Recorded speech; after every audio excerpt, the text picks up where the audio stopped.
Please stop pushing. I can't take this anymore. The concert venue is packed tight. A man behind me keeps pressing into my backside. I'm wearing a mini skirt today with a thong underneath, and it only makes the situation worse. He lifts my skirt and presses himself against my hips. As the atmosphere heats up, someone in front of me slams into me, and I stumble back a step. My body stiffens as I feel like something just slid inside me. My name was Mandy Cox, and I was a die-hard fangirl. I wanted a celebrity to notice me, so I dressed for attention.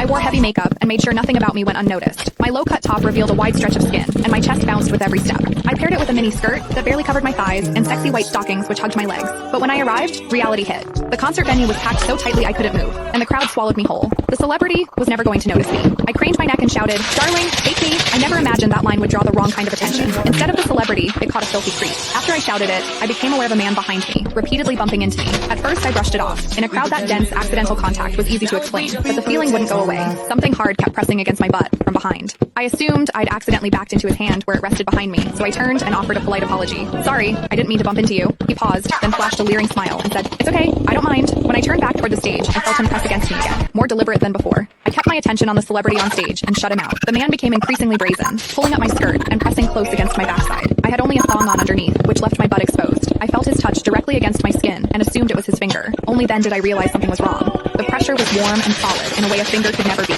My mind lurched as the truth hit me. In the 20 years of my life, this was the first time a man had ever molested me. Fear surged through me, sharp and overwhelming, and my body reacted with an instinct to flee, but there was no way to move. The concert floor was packed wall to wall, leaving me stuck where I stood. I drew myself tight, bracing as if tension alone could keep the fear out.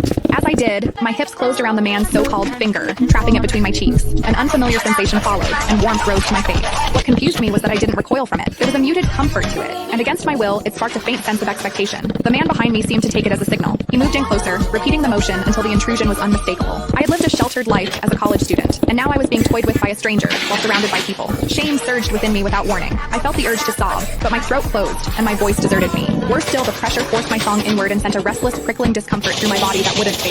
A quiet, involuntary sound escaped me, and the embarrassment followed instantly. I gathered myself and strained to suppress it, holding it down until my throat tightened. The blaring music and the screams around me drowned everything out. With every eye fixed on the stage, no one was aware of what was happening to me. At the same time, the intensity continued to rise, touching something deep inside me. I bit down on my lip as cold sweat traced my spine. My awareness was tipping back and forth between humiliation and a pleasure I couldn't bring myself to name. I knew I couldn't take it anymore if it continued, so I turned sharply to face the man behind me. "Please stop pushing. I can't take this anymore."